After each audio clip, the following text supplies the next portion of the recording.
So, I want to tell you a story. It's a story that starts with grief, but where it ends, well, it leaves you with a question you really won't be able to forget. It's about the calls that simply shouldn't exist. And it all begins right here with a message, a simple, loving text. You know, the kind of thing we send every day without even thinking about it. But this one was the last. You see, 6 months ago, Daniel lost his wife, Emma, in a car accident, and that pain is still just as raw as it was on day one. He's kind of adrift in this sea of memories, just clinging to anything that reminds him of her. So this becomes his nightly ritual, a little pilgrimage through their old texts.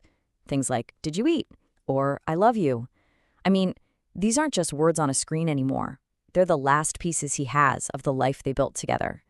But then one night, this quiet ritual of his gets shattered by something, well, something that shouldn't be possible. And just like that, his grief gives way to a chilling mystery, and Daniel's world is about to be turned completely upside down. Picture this, it's 2:17 in the morning, the entire world is quiet, and that line between what's real and what isn't, it starts to get a little blurry. And then, his phone rings. He fumbles for the phone, half asleep, probably thinking it's a wrong number. But then he hears it. A faint voice. Her voice. He just whispers her name, this mix of total hope and disbelief. And then, the line goes dead. Okay, so his hands are shaking, right? He looks at the call log, and it's Emma's number. But that's impossible. He saw her phone with his own eyes. It was completely destroyed in the crash. And then, if you can believe it, it happens again, the exact same time, right down to the minute. The impossible is now becoming a pattern, and this time, he's ready. He snatches up the phone, his heart just pounding. He hears her voice again, a little clearer this time, and she gives him a warning, a really cryptic clue that changes everything. Don't trust the night it happened. And suddenly, this isn't just about hearing her voice anymore. It's about finding the truth. So now, Daniel's grief, it's turned into something else, an obsession.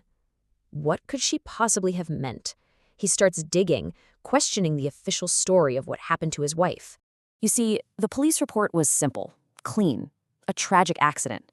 But then he finds someone, a nervous shop owner near the crash site, who tells a totally different story. He talks about a black car driving way too fast right on Emma's tail. And get this, the witness was told to keep his mouth shut. He was warned off, intimidated. So this wasn't just a tragic accident anymore. It was starting to feel a lot like a cover-up. And sure enough, 2:17 a.m. rolls around. The phone rings, he answers, tells her what he's found out, but her voice, it's different this time. It's fainter, weaker, almost like the connection between their worlds is fading. And what she says next, it's absolutely terrifying. It's not about the past anymore. "They're watching you," she whispers. "The danger is here, right now."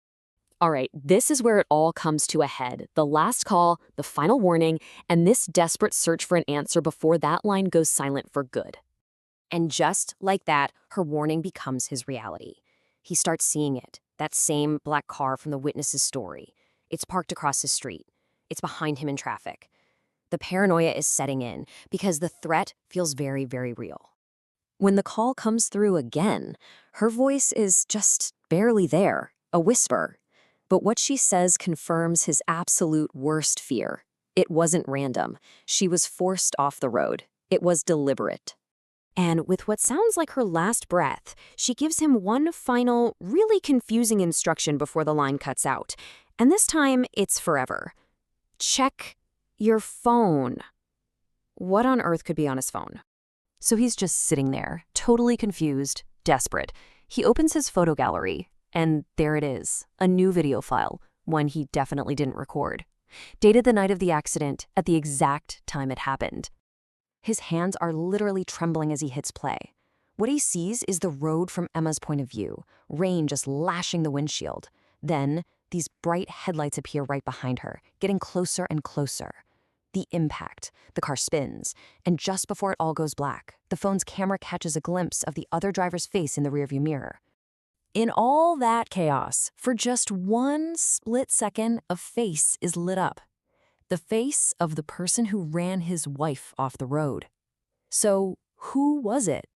Daniel just freezes. The phone slips right out of his hand.